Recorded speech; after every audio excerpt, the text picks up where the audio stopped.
Bienvenue sur la chaîne JFR 900. Ah merde, vous ne me voyez pas. Bienvenue sur la chaîne JFR 900. Aujourd'hui, je vais vous présenter un engin assez particulier. Donc, cet engin, il est mi-drone, mi-aile volante. Donc, c'est le Swan K1 Pro de chez EK UAV. Donc, merci à EK UAV de m'avoir envoyé ce produit pour le tester. Franchement, c'est un super appareil, ça change un petit peu de tout ce que je vous présente d'habitude. Donc dans cette vidéo, on va simplement découvrir le produit, regarder un petit peu. Et puis dans une autre vidéo, je ferai le test en vol, puisqu'il faut quand même que je m'habitue à ce petit appareil. Voilà. Alors, donc le Swan K1 existe depuis un an et demi, ou peut-être plus, mais bon voilà. C'était une version avec une radiocommande et un smartphone. Et maintenant, ils ont sorti le Swan K1 Pro qui a une radiocommande avec écran intégré, et ça, c'est intéressant. Le Swan K1 Pro est en fait une sorte de drone qui va pouvoir être piloté en drone, mais c'est pas du tout le but de cet appareil d'être piloté comme un drone. C'est juste une option en fait au départ. L'intérêt de cet appareil en fait, c'est de l'amener en mode aile volante et de le faire voler comme un avion. Voilà. Donc on va découvrir tout de suite la bestiole. Comme vous pouvez le voir, la mallette est assez grosse. Donc c'est particulièrement sympathique. Alors on va ouvrir ça. Voilà, crac. Je vais le mettre comme ça. Et puis donc on va découvrir la bête. Voilà, donc tout est bien positionné et placé dans la mallette. On a déjà deux petites notices anglaises et chinoises. On va retrouver dans une partie certains éléments et dans l'autre partie c'est caché, il y a les autres éléments, faut pas vous inquiéter, il manque rien. Voilà, alors l'appareil se constitue de différentes parties en fait. Donc vous avez le corps principal qui est ici, donc on regardera un petit peu tout ça après, je vous présente juste ce qu'il y a dans la boîte. Vous avez donc deux ailes ici, voilà, tac, les deux ailes. Voilà, je vais les remettre dedans, juste pour vous montrer ça. Voilà, tac. On a ici donc la radiocommande, donc une belle radiocommande avec un écran pas loin de 7 pouces apparemment, voilà. On a des petits compartiments ici, peut-être pour mettre d'autres batteries, puisque la batterie est à l'intérieur ici. Voilà, alors je vais ouvrir ceci, on a deux sangles qu'on va enlever, on a des scratchs ici, et on a ce petit truc là, qu'on va, voilà, ça s'enlève pas en fait, on découvre ce qu'il y a ici, voilà, je vous montre comme ça. Donc on va retrouver ici, alors il y a des câbles, il y a le chargeur pour la batterie. On va retrouver ici 4 emplacements où il y a donc 4 hélices. Alors il n'y en a pas en supplément. Et puis vous avez donc les bras. Voilà, tac, un là et un là. Donc les bras moteurs en fait. Et puis voilà. Donc voilà pour le unboxing. Maintenant ce qu'on va faire, on va regarder un petit peu l'appareil et voir un petit peu comment ça se monte et tout. Et puis découvrir un petit peu ce que c'est que cet appareil. Voilà. En attendant de découvrir cet appareil, n'oubliez pas de vous abonner, n'oubliez pas de liker les vidéos et d'activer la cloche de notification pour recevoir toutes les infos de la chaîne. Voilà. Alors tout de suite, je vais tout mettre sur la table et puis on va regarder un petit peu tout ça. Voilà, donc comme vous pouvez le voir, c'est assez simple. En fait, vous avez le corps principal. Vous avez les ailes, vous avez donc les bras moteurs, les hélices et la radiocommande. C'est pas plus compliqué que ça en fait. Je vais déjà commencer de vous présenter le corps principal sans assemblage. On va regarder un petit peu la bestiole. Et puis après on s'amusera à l'assembler, tout simplement. Voilà donc le corps du Swan K1 Pro. En fait donc un corps qui est tout en une sorte de polystyrène. C'est pas vraiment du polystyrène, c'est plus costaud que ça. J'ai plus le nom en tête. À chaque fois d'ailleurs je ne me rappelle jamais du nom. Je vous l'inscris sous moi là, voilà. Donc l'appareil est formé de ce fameux polystyrène et de plastique, bien entendu, style drone normal. Et puis c'est un assemblage de tout ça, donc on voit que tout a l'air assemblé et collé en fait. J'espère que c'est costaud. Donc qu'est-ce qu'on va retrouver sur ce corps principal? On va retrouver une plaque ici. Bien entendu, je ne l'ai pas démontée, mais si on la démonte, on a tout le système de vol du drone. Donc la carte et tout le tintouin, quoi, comme un drone, hein, bien entendu. On va retrouver ici le compartiment donc pour la batterie. Voilà, alors, tac, alors pourquoi c'est dur? Parce que en fait, pour que ça tienne, il n'y a rien du tout. Vous avez 4 petits aimants ici, hein, qui correspondent à ceux qu'il y a ici. Et puis vous allez insérer la batterie. Ah ben elle n'est pas dedans, je ne sais pas où je l'ai mis. Je vais vous la retrouver après. Voilà. Et puis quand vous allez insérer la batterie, vous allez remettre ça et ça tient. Ben, ça tient bien parce que c'est aimanté. Bon, bien entendu, si vous voulez, vous pouvez parfaitement remettre un petit scotch si vous avez peur que ça parte. Hein. Bon, je pense que c'est quand même assez prévu pour. Voilà, on va retrouver devant l'appareil donc une caméra qui va retransmettre sur votre écran ici en 720p. C'est pas une très haute résolution, mais pour voir ce qu'on filme en fait, eh bien ça va être suffisant dans l'écran. Mais l'intérêt de cet appareil surtout, c'est de pouvoir faire des images avec autre chose que cette caméra, puisque cette caméra est uniquement utilisée pour visualiser ce qu'on fait. Ici vous avez un petit compartiment où vous allez pouvoir inclure donc une caméra d'action comme celle-ci, hein, puisque d'ailleurs ils préconisent bien l'Osmo Action de chez DJI bien entendu, ou alors une GoPro. Alors bien entendu vous avez la place à chaque fois pour mettre une caméra comme ça, il n'y a pas de souci, vous pouvez mettre à peu près n'importe quelle caméra. Mais bon, plus vous aurez une caméra stabilisée électroniquement de très très bonne qualité, mieux ce sera. Donc bien entendu, voilà, une GoPro ou une DJI Osmo, c'est l'idéal. Donc vous allez enlever la petite pièce qui est ici, on le fera après, pour y insérer la caméra. Qu'est-ce qu'on retrouve encore ici? On retrouve un petit aileron bizarre. Alors cet aileron, en fait, c'est un anémomètre. Hein, ça va mesurer l'air qui va rentrer là-dedans pour donner des informations à la bestiole. En fait, ce petit anémomètre, il y aura une calibration à faire, où vous allez souffler dedans pour le calibrer, donc on verra ça après. On retrouve ici sous l'appareil, donc pareil, un petit compartiment que l'on peut démonter. Alors on dirait que c'est des vis en plastique, hein, elles sont blanches, c'est bizarre, ça a l'air d'être du plastique. Et je pense que, bon, je ne sais pas ce qu'on trouvera dessous, mais bon, bien entendu, ça correspond à ce qu'il y a au-dessus. Et on a des ouvertures, probablement pour une entrée d'air, pour le refroidissement de l'appareil. Voilà, donc pour le corps principal, hein, voilà, tout simplement. Alors bien entendu, on retrouve les prises de jonction pour les moteurs, en fait, puisqu'il n'y a pas de câble. Hein, tout est par prise, donc ça, c'est assez sympa. Après on va passer au moteur. Alors les bras moteurs les voici, donc hein, ils sont en plastique voilà, assez costaud. En fait oui, c'est très très costaud et très très rigide en fait. Donc on retrouve bien les prises ici qui viendront se greffer dans la partie centrale de la bestiole. On a des moteurs, alors je ne connais pas du tout le KV des moteurs, je ne sais pas ce que c'est, bon voilà. On dirait un peu la grosseur des moteurs de Phantom 4, hein, ça a l'air de ressembler à ça. Je sais que les hélices qui viennent se brocher dessus, c'est des 90-60. Donc 60 c'est un pas qui est assez violent, hein. En fait on voit bien sur les hélices, voilà, on a une attaque qui est particulièrement qui doit être particulièrement efficace, elle est assez abrupte pour revenir à peu près bien après, donc je pense que ça doit être quand même assez puissant, assez costaud ça en finale.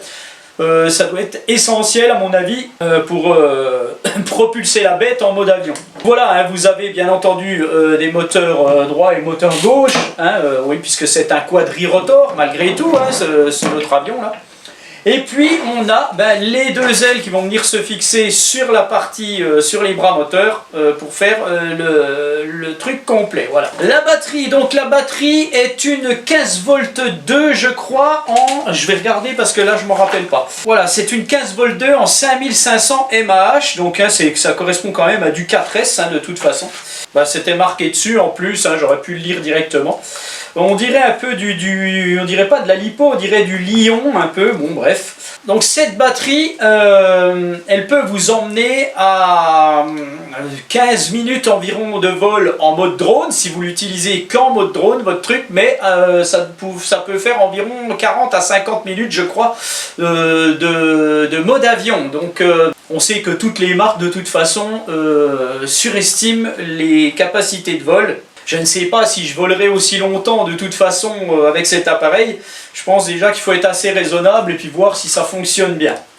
Donc maintenant on va l'assembler. Donc on va regarder un petit peu, mettre les bras en place. Alors est-ce qu'il y a une façon de les mettre? Alors je ne prends pas mon truc, j'essaye de regarder, on va voir si j'y arrive. Donc on sait que l'avion décolle comme ça, donc on va probablement être comme ceci. Donc on doit avoir un détrompeur. Alors on voit qu'on a le petit tube ici qui a l'air d'être on dirait de l'aluminium un peu là. Alors est-ce que ça va marcher comme ça? Est-ce que si je mets ça, est-ce que ça marche? Alors, apparemment ça marche. Je vais prendre l'autre.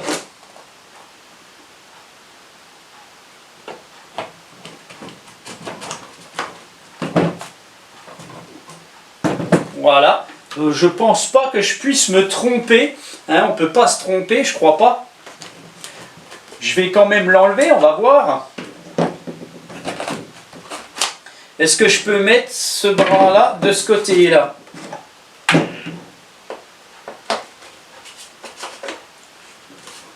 Voilà, non là je ne peux pas greffer mon bras en fait, la prise ne correspond pas. Voilà. Donc c'est probablement marqué, probablement, mais c'est juste pour voir, pour vous montrer en cas que vous n'ayez pas de notice ou quoi que ce soit. Tac. Donc je le mets comme ça, mais bon, ça se clipse pas, c'est un peu bizarre. Ça fait un peu peur quand même, je trouve. Après, voilà.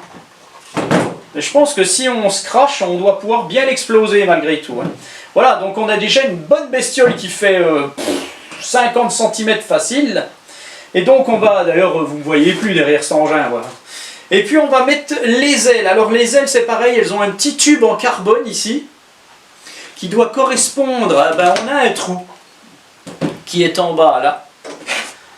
Voilà, alors est-ce que c'est le bon côté? Non, là je ne suis pas sur le bon côté. Voilà. Après je pourrais regarder comme il faut, mais bon. Voilà.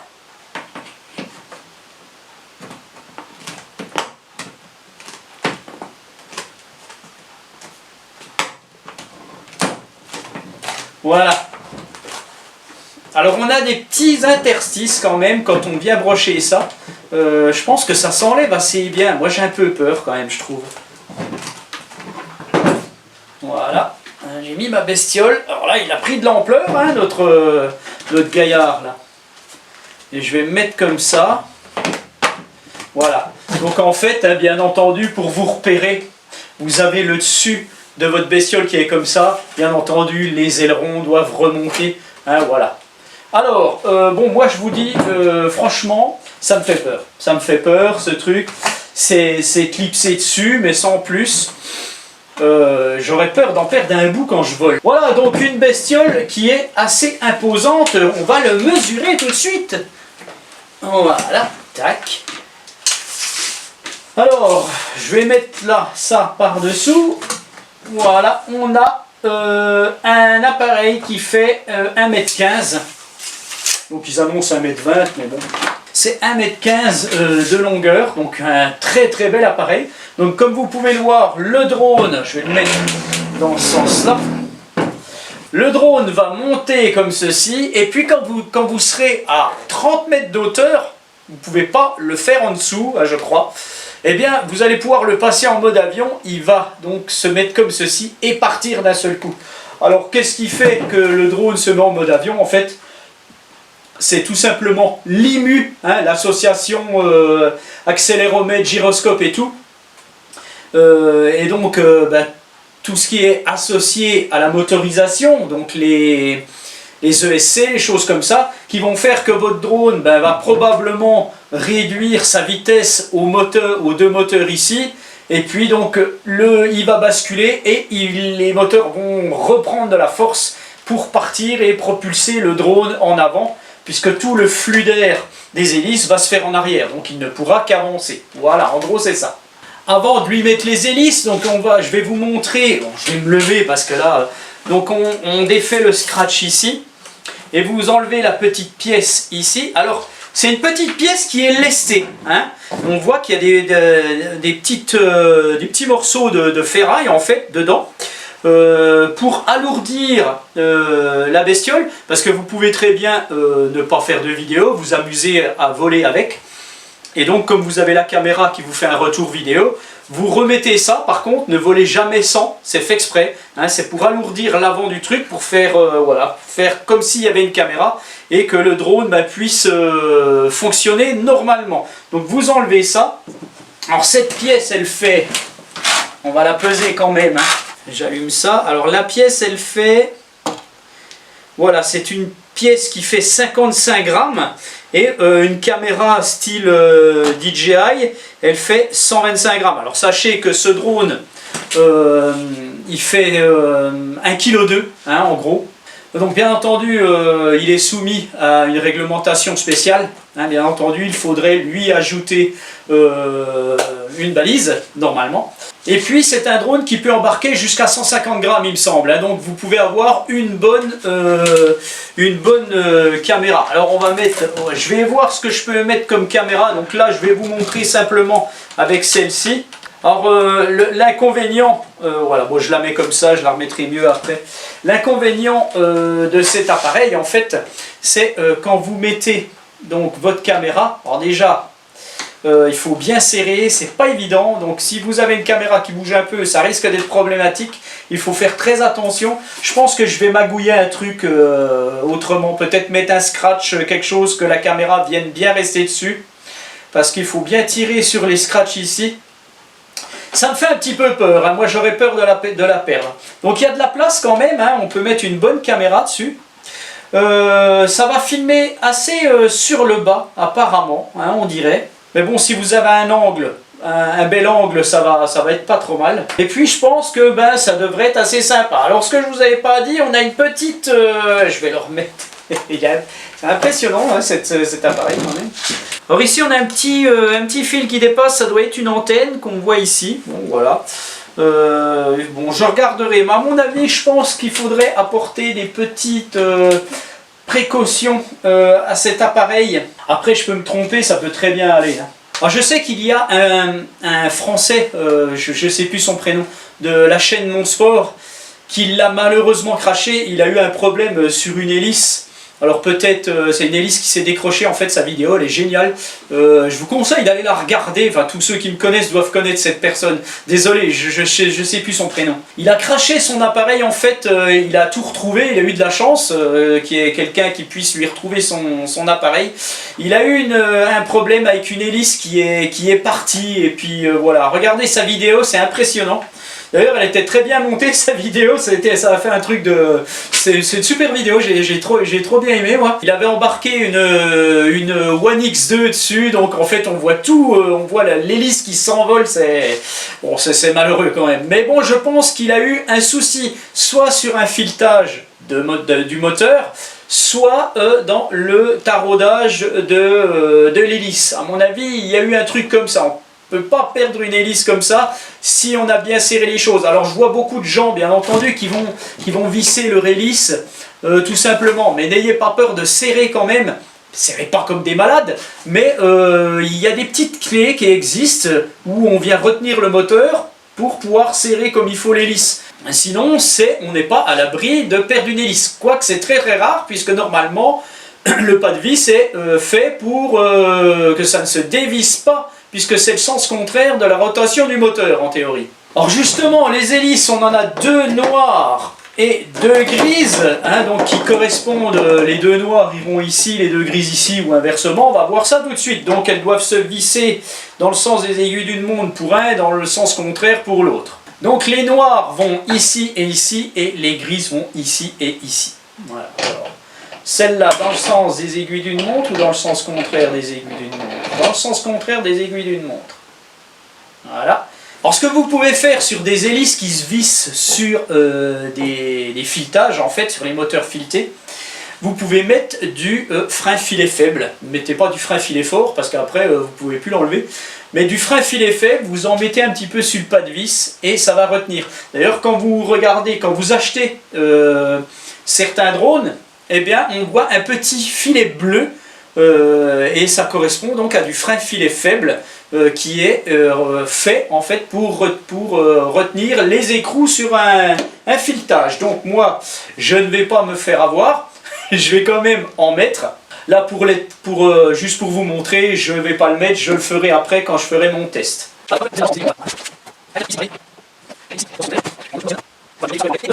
Alors on voit que les moteurs sont inclinés, je pense qu'après quand on le met comme ceci en fait, on doit, c'est assez spécial hein, je trouve. Donc maintenant on va passer à la partie démarrage. Donc alors oui, une chose que je vous ai pas dit, le petit anémomètre a tendance à sortir de son logement. Ce que je ferai c'est pareil, je pense que je vais le coller un petit peu celui-ci. Voilà, tac. Alors, la partie démarrage, donc en fait, vous avez une batterie ici, avec du XT60, une prise XT60 et une prise de charge ici. Donc déjà, vous allez avoir votre chargeur. Alors votre chargeur, il va vous être livré avec un fil d'alimentation avec prise chinoise. Il vous faudra soit un adaptateur, soit changer le câble comme moi je l'ai fait en achetant un câble avec prise française, tout simplement. Donc vous avez 2 ou 3 heures de charge avec ce chargeur environ. Vous chargez votre batterie. La radiocommande, elle se charge avec le câble USB-C fourni, hein, tout simplement, on va voir ça après. Et puis pour le mettre en route, votre appareil, eh bien, vous allez brocher la XT60 à l'aide du câble ici, tout simplement. Et puis vous allez venir mettre votre batterie ici. Alors il y a du scratch ici, donc ça va être très bien pour la maintenir. Alors donc on met la batterie en place et puis on va venir... Il est tellement gros ce truc. On va venir...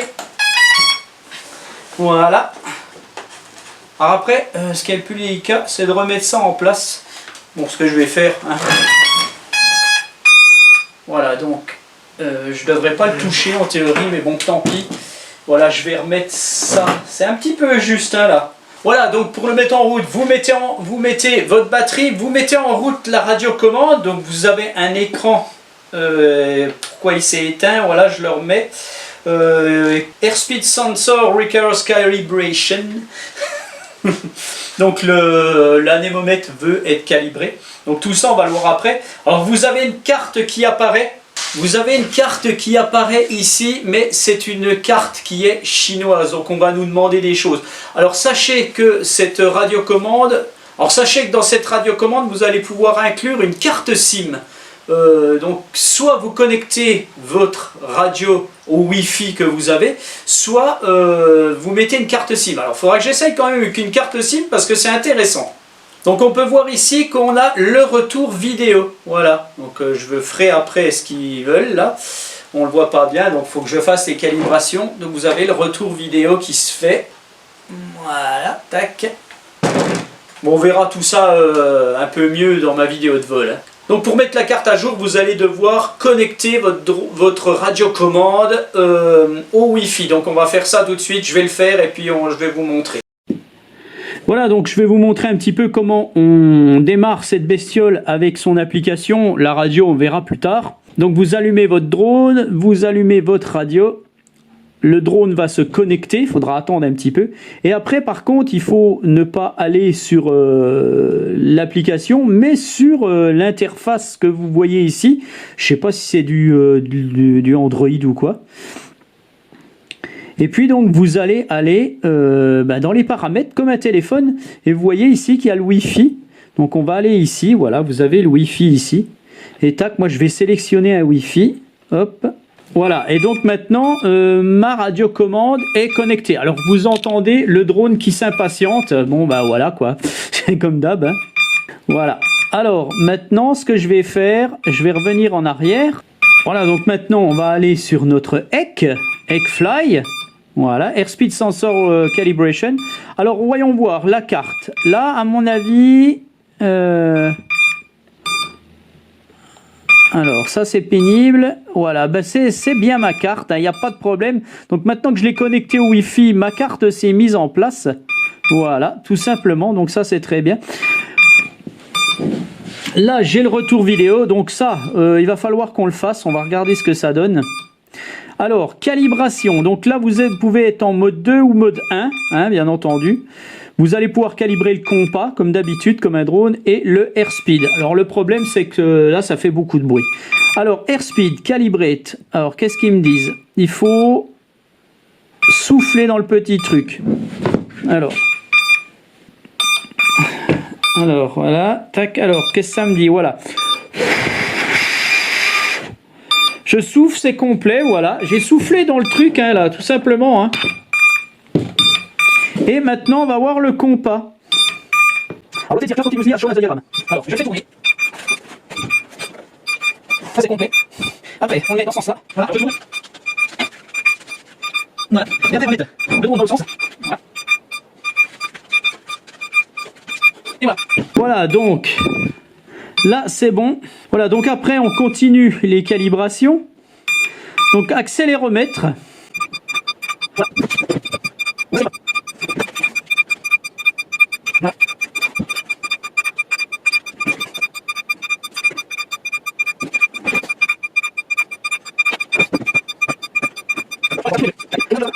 Voilà. Et puis, calibration level. Voilà. Donc là, j'ai tout calibré. On va voir. Alors, maintenant, donc tout ça, c'est bon. Le mode flight. Alors, là, par contre, je n'ai rien du tout. D'accord, donc ça, je peux mettre les paramètres. Donc, safe altitude, je vais mettre 30 mètres.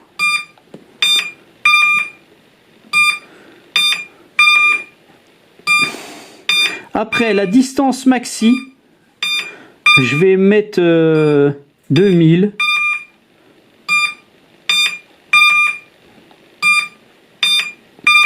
L'altitude maxi, 120.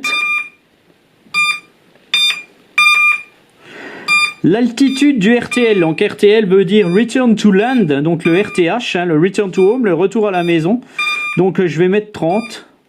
Je vais mettre 40, tiens. Voilà, tac. Fail-safe action, donc desire action when aircraft reaches maximum flight distance. Alors on va mettre donc c'est le return to launch. Voilà. Low battery warning. On va mettre ça à 15%. Et critical low battery warning. On va mettre ça à 10%. Voilà. Donc je pense que c'est bon. Voilà, donc avant de le démarrer, quand vous allez mettre la carte, il se peut qu'il se passe un certain temps pour que votre carte soit validée et que votre home point, en fait, votre point de décollage soit validé. Donc il va falloir attendre un petit peu. Plus vous êtes dans un rayon propice à capter les satellites, mieux ce sera. Voilà, donc maintenant on va le faire décoller. Alors, voilà, c'est une grande première. Hein. Donc pour le faire décoller, c'est simple en fait. On va mettre le stick en bas à droite et puis on va armer les moteurs. On relâche, voilà.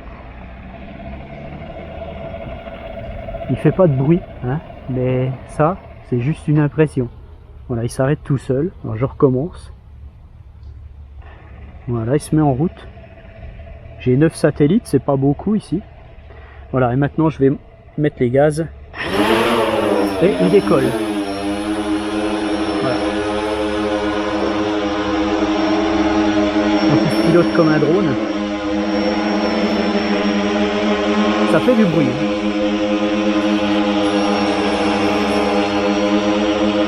Donc étant donné que j'ai pas énormément de satellites, il bouge un petit peu.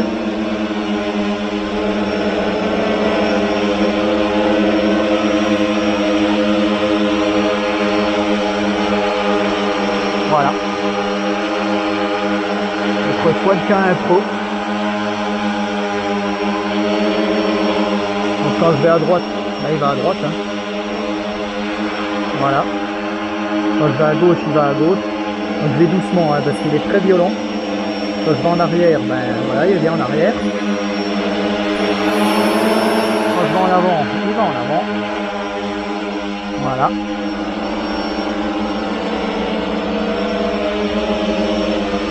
Je tourne, normal. C'est un drone, hein, tout simplement.